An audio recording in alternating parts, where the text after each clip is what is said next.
We are here at Kettering Health Hamilton in the ICU. We're here with Jenna Wirsch. You are the Employee of the Month. Congratulations. Thank you. Now, we got this unique story. There was a young boy who was going through really a tough time, and he started calling people just randomly at the hospital, and he somehow got through to you in the ICU. Yeah. And you found out that he was wanting to commit suicide. Really scary. Yeah. And so you didn't know this boy. You know, we don't have a hotline, but he ended up kind of by accident, but I would suggest by providence. And you spent some time on the phone with him. And what did you tell him?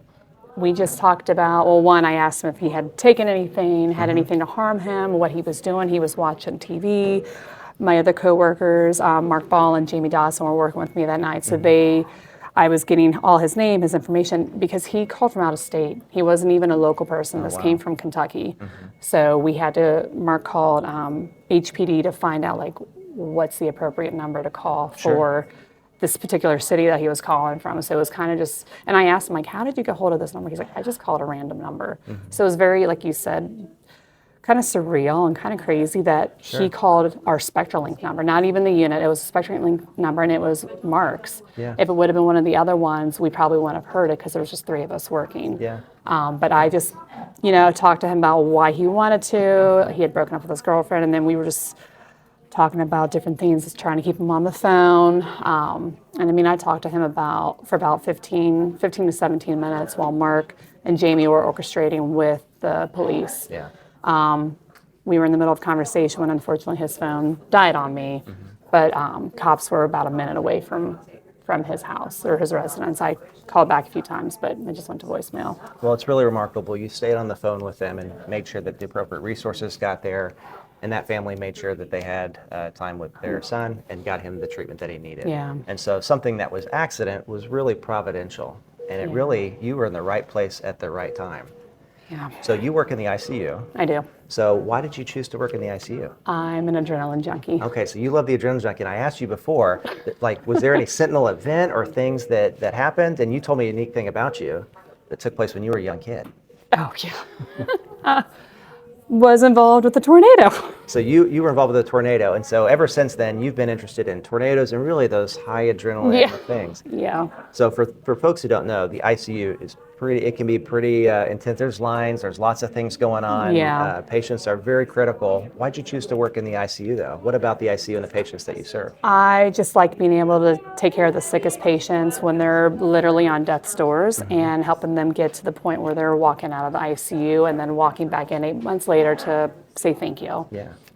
Now, why did you become a nurse, Jenna? My parents both work in the hospital setting. I grew up running around the hospitals, the local hospitals around here, watching Rescue 911 on TV during dinner time. So when it was time to decide what I wanted to be when I grew up, it was between veterinary school, nursing school, or being a tornado chaser. Yeah. I didn't think veterinary school I would make it through the amount of time you have to go, and nursing seemed a little bit safer option than chasing tornadoes. Sure. And I don't think my parents would like me chasing tornadoes. So why did you choose to come work here at Kettering Health Hamilton? So this is my first nursing job, and my father actually works here, so I thought it'd be really cool to work alongside him before he retires, and he actually still works here. Where does Dad work? Respiratory therapy. So now you get to kind of boss Dad around. I get to boss Dad around. That's great. That's pretty cool that you get to work with your family. Yeah. A lot of people don't know that we're related unless I have to yell Dad at him in the middle of like a high stress situation. Sure. I typically call him Hey You because I can't call him by his first name. That's just kind of weird. Yeah. What do you love most about working with the team here at Kettering Health Hamilton in the ICU? Just the teamwork. I love the teamwork. I love the community feel that everyone knows each other, but really it's the teamwork. Especially at night, you have to rely on your team because we don't have all the doctors and all that. So teamwork is really how we survive back here and even on the floors.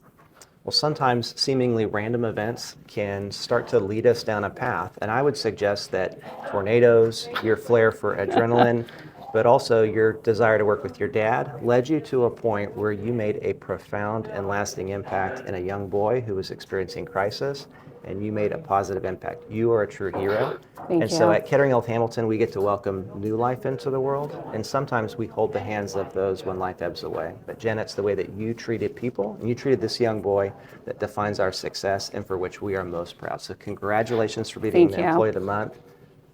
Thank you.